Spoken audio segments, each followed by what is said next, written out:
السلام علیکم دوستو، نالج ود ارسلان خوش آمدید دوستو۔ عظیم تاریخی واقعات کی سیریز میں جانیں گے کیسے شارلیمین رومی سلطنت کا تاج پہنتا ہے۔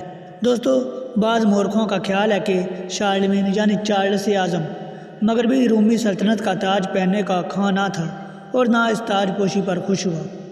شاہ فرانس کی حیثیت میں اس نے ایک وسیع اور پائیدار سلطنت کی بنیادیں استوار کر لی تھی۔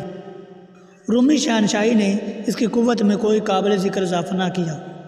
حقیقت یہ ہے کہ اس مغربی شہنشاہی کا لقب مدت سے کارکنان سلطنت کے بجائے کلیسا روما کے لیے زیادہ مفید مطلب ہو گیا تھا۔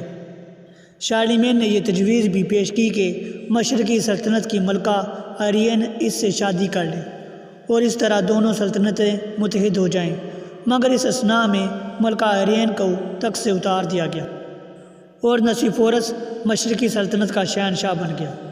اب دونوں سلطنت کے سرحدوں کے بارے میں لڑائی چھڑ گئی۔ ایڈریاٹک میں ایک بحری جنگ بھی پیش آئی۔ آخر شارلیمین کو جھکنا پڑا اور 812 عیسوی میں دونوں سلطنتوں کی مساوی تقسیم عمل میں آ گئی۔ اطالوی قبیلوں میں سے لمبارڈ پاپایت کے سب سے بڑے دشمن تھے اور وہ مشرقی شہنشاہی کے حامی سمجھے جاتے تھے۔ شارلیمین شہنشاہ بننے سے 25 برس پہلے لمبارڈوں کی قوت کو توڑ چکا تھا۔